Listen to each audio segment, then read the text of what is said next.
Hi అమ్మా. Welcome back to Sayamma kitchen. అందరూ బాగున్నారా? నేను కూడా బాగున్నాను రా. ఏ ఇవాళ ఏంటంటే కామెంట్లో చాలామంది కామెంట్లు చెప్తున్నారు. కామెంట్లు మనం తాయితీగా ఇప్పుడు సెలవులు ఇచ్చిన తర్వాత కూర్చొని చదువుదామని చెప్పేసి మాకు ఎవరన్నా కామెంట్ పెడుతుంటే అందులో కామెంట్ రూపంలో చెప్పేస్తున్నాం.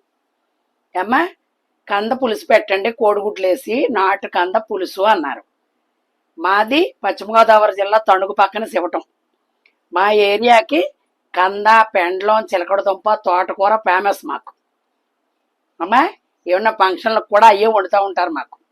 అందుకని నాటు కంద, కోడిగుడ్డు, ఎండ్రేలతో పులుసు పెడుతున్నాను. అది కూడా ఏమేసి, చింతకాయ రసం పోసి. చింతకాయ రసం ఎప్పుడు మా దగ్గర ఉంటుందని చెప్పాను కదా, అది. దానికి ఆ మూడిట్లుగా అలా లంగరమాట సూపర్ ఉంటుంది. మరి ఈ చుట్టుపక్కల దొరకాలి కదమ్మా చింతకాయ రసం అని అదేని మనం ఒప్పుడుగా చేసుకుని ఇప్పుడు అక్కడికే దొరికేస్తున్నాయి. చక్కగా ఫ్రిడ్జ్లో పెట్టుకుంటే మనకు అలాగ అనుకూలంగా ఉంటుంది. తర్వాత ఏంటంటే మా ఇంట్లో ఇద్దరు తినరు, అందుకని ఏం చేయాలి, మనం డివైడ్ చేయాలి. అవునా? అప్పుడు నేను ఎలా వండుతానో చూడండి. తిన్నోళ్ళకి మనం అందంగా వండుకుని అవి పక్కన పెట్టుకుని మనం ఏమేమి వేయాలో కూడా ఇవాళ మీకు ఇందులో చూపిస్తాను. తినలేదని చెప్పి వాళ్ళు డిసప్పాయింట్ చేయకూడదు. కంద ఇష్టం, రైలు ఇష్టం ఉండదు, మరి తప్పదు కదా. అందుకని అమ్మ రెండు చక్కగా చూపిస్తాను మీకు. ఇగోమ్మ,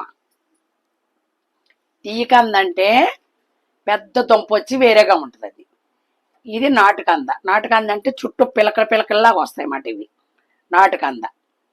అప్పుడు ఇది కొత్త దుంప అనుకో, రెండు జామాకులు వేసుకుని కుక్కర్లో ఒకే ఒక కూత వేయించండి.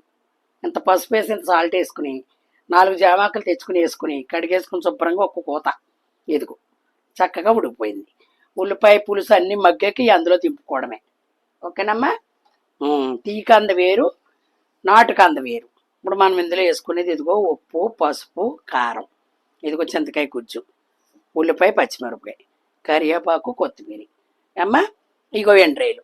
ఇప్పుడు ఇవన్నీ విడిగా ఎలాగ వేపుతానో, కూర ఎలా వండుతానో, మన పిల్లలు తినలేనప్పుడు మనం విడిగా కొంచెం తీసుకుని పక్కన పెట్టుకోవడానికి కూడా విధానం చూసుకోండి. అది అమ్మా. కామెంట్లు చదువుతున్నాం.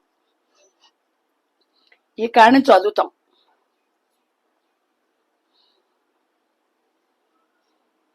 అది మాట. ఇందులోకి ఎల్లుల్లిపాయ, జీలకర్ర కానీ అవన్నీ మసాలా సరుకులు ఏమి వేయక్కర్లేదు. చక్కగా దగ్గరగా వండుకుంటే సూపర్ ఉంటుంది. అది చాలా బాగుంటుంది అన్నమాట. ఆ మీద ఉల్లిపాయ వేసుకున్నాను.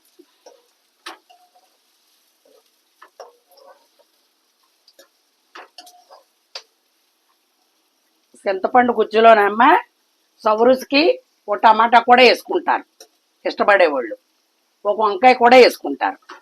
మనము కోడిగుడ్డు, ఎండ్రీలు వేస్తాం, మళ్ళీ నీకు అడ్లు వేయకూడదు. మామూలుగా కంద పులుసు పెట్టుకునే వాళ్ళు వంకాయ వేసుకుంటారు, టమాటా వేసుకుంటారు. అది మాట.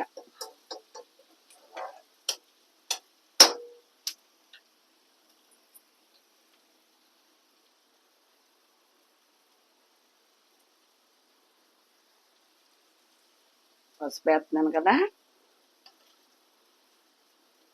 అదిగో సాల్ట్.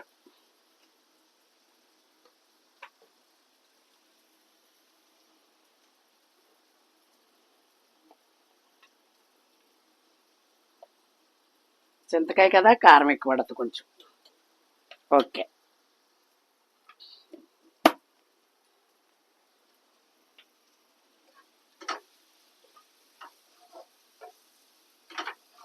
చాలా బాగుంటుంది పులుసు. 2 రోజులైనా ఉంటుంది, పాడవదు. నిల్వ ఉంటే ఇంకా బాగుంటుంది. కరివేపాకు, కొత్తిమీర వేసేస్తున్నాను.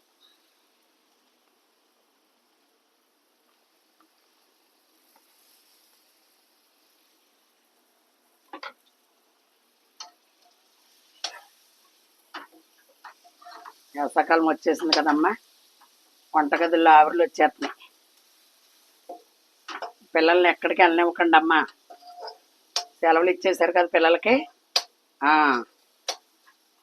యూట్యూబ్లో కూడా చూపించేస్తున్నారు, అలాగే చాలా జాగ్రత్తగా దగ్గరగా కాలువలు ఉన్నా ఎక్కడికన్నా పంపకండి అమ్మా.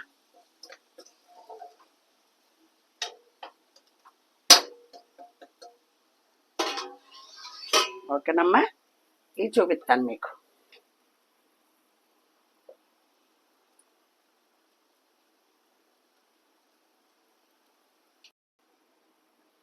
అమ్మ ఇదిగో పోస్తున్నా చింతకాయ రసం.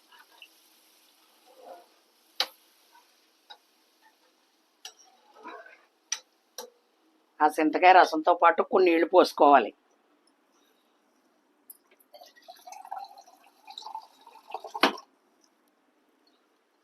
ఓకేనమ్మా, ఇదిగో ఉప్పు కారం పసుపు అన్నీ వేసేసినా ఇది అలా మరుగుతూ ఉంటుంది.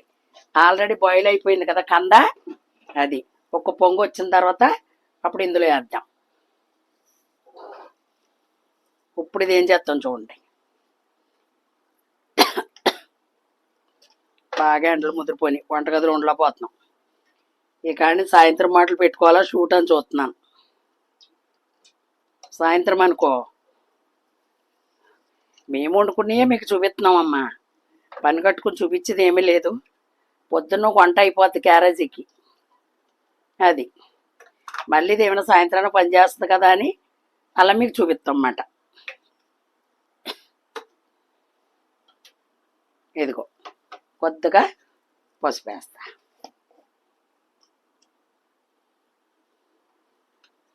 వాళ్ళు తినలేదని వదిలేయకూడదు కదమ్మా. గుడ్లు సీరుకోండి అమ్మా, సీరుకోండి.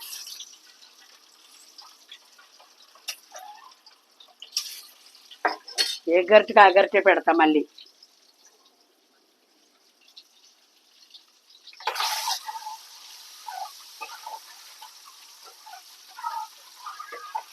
మరి తప్పదు, ఓపిక చేసుకుని ఎవరికి నచ్చినట్టు వాళ్ళకి మనం వండాలి.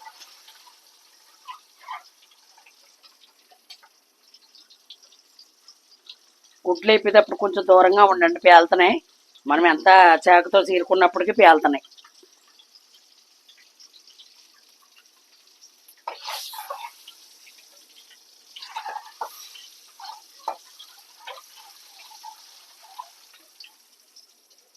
ఇదిగో ఇంట్లో టిష్యూ పేపర్ ఉంటే కడుక్కుని ఇందులో వేసుకోండి, లేదంటే న్యూస్ పేపర్ వేసుకోండి, లేదంటే అంత గుడ్డ, ఆ గుడ్డ మీద శుభ్రంగా కడిగేసుకుని ఆరిపెట్టుకోవాలి ఇలాగా. అమ్మా ఇదిగో చక్కగా ఆరిపోయిన మట్టి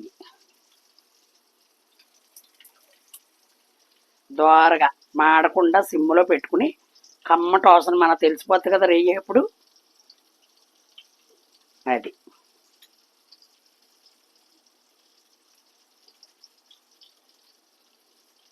కంద చాలా వాటికి చాలా బలం.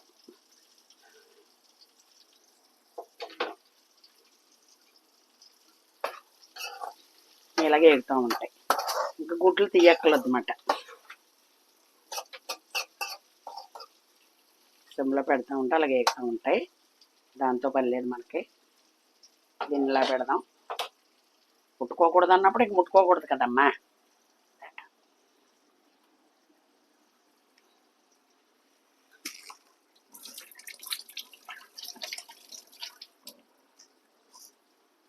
ఓకే, అదిగో పొంగు వచ్చేస్తుంది. అదిగో ఇప్పుడు ఉప్పు కారం పులుపు అన్నీ చూసుకుని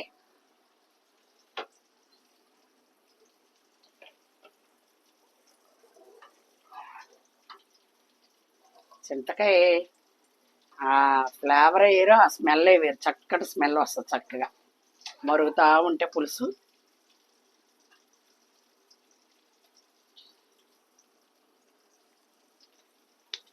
సూపర్. ఉప్పు కారం పులుపు అన్నీ సరిపోయి. మన కలవరేలు చూపించాను చూసారమ్మా, చూసి లైక్ చేయండి. బాగున్నదా? అలా వండుకోండి. దగ్గర వాళ్ళు చుట్టుపక్కల వాళ్ళు అనుకో చక్కగా తెచ్చుకోండి, కలవరేలు దొరికేస్తున్నాయి. కంద పప్పుచారు కూడా పెడతారు, కంద పప్పుచారు పెట్టి చూపిస్తా మీకు. అది కూడా చింతకాయతోనే అద్దరిపోద్దన్నమాట. కంద పప్పుచారు చాలా బాగుంటుంది. అసలు ఎంత రుచిగా ఉంటుంది అంటే అంత బాగుంటుంది అన్నమాట.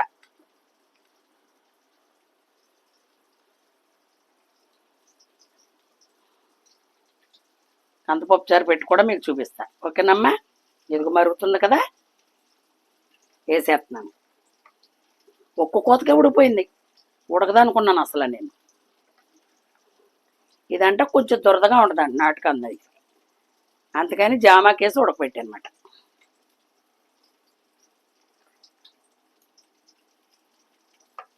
మీదకు సిందుతామని. ఓకే,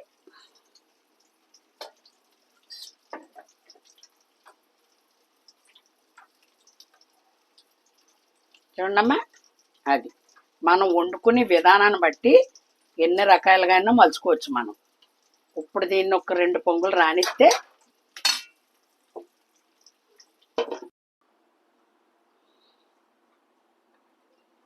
అమ్మ అయిపోయిందిరా. కరెక్ట్గా అరగంట పట్టిందమ్మా. ఇదిగో కట్టుకొప్పు, కారం, పులుపు అన్నీ సరిపోయినాయా చూసుకోండి. కొత్తిమీర అన్నీ కూడా వేసేసాను కదా. ఇప్పుడు ఇదిగో తినలేని వాళ్ళ గురించి మనం డిసప్పాయింట్ చేయకుండా, చింతకాయ కదా ఇలాగే ఉండాలి. అదే చింతపండు అనుకో దగ్గరగా ఉంటుంది, ఇది ఇలాగే ఉండాలి పులుసు. ఓకేనమ్మా. ఇదిగో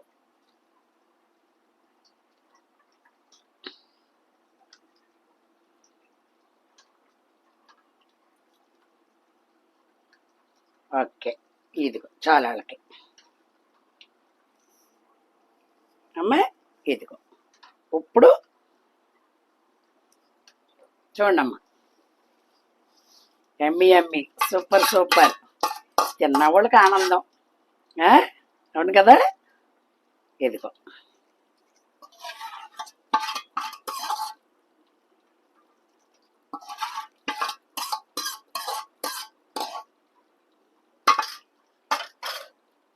ఓకేనమ్మా. దండి ఇదిగో ఇవన్నీ అయిపోయినాయి కదా. ఇదిగో ఒక్క నిమిషం అలా సిమ్లో పెట్టుకుంటే ఈ కూర రెడీ. ఎల్లుల్లిపాయ, జీలకర్రలు, మసాలాలు గట్ట ఏం అక్కలేదు. ఓన్లీ ఉప్పు, కారం, పసుపు, చక్కగా నీసు వాసన అనేది కూడా ఉండదు. చింతకాయ కదా చంపేస్తుంది. అదిగో ఓకేనమ్మా. అదిగో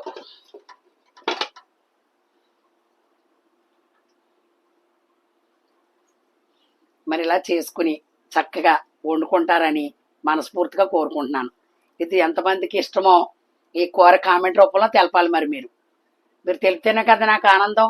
మళ్ళీ ఇంకా వెరైటీగా వండుతాను. మరి తోటకూర కాళ్ళ పచ్చిరొయ్యలు వండుతాను, తోటకూర కాళ్ళ శనగపప్పు వండుతాను. మరి మా ఊరు ప్రత్యేకత చూపించాలి కదా మేమేంటన్నది. చామదుంపల పులుసు పెడతాను. ఓకేనమ్మా. మరి ఇది ఇలా చక్కగా అందంగా వండుకుని తినే కామెంట్ రూపంలో తెలిపి నాకు లైక్ చేసి, షేర్ చేసి, సబ్స్క్రైబ్ చేసి మీ ఫ్రెండ్స్ అందరికీ చెప్పి పలానా సాయమ్మ గారు వంటలు చేస్తున్నారని చెప్పి మీ అందరూ చెప్తారని మనస్ఫూర్తిగా అనుకుంటున్నాను. ఓకేనమ్మా. Bye bye.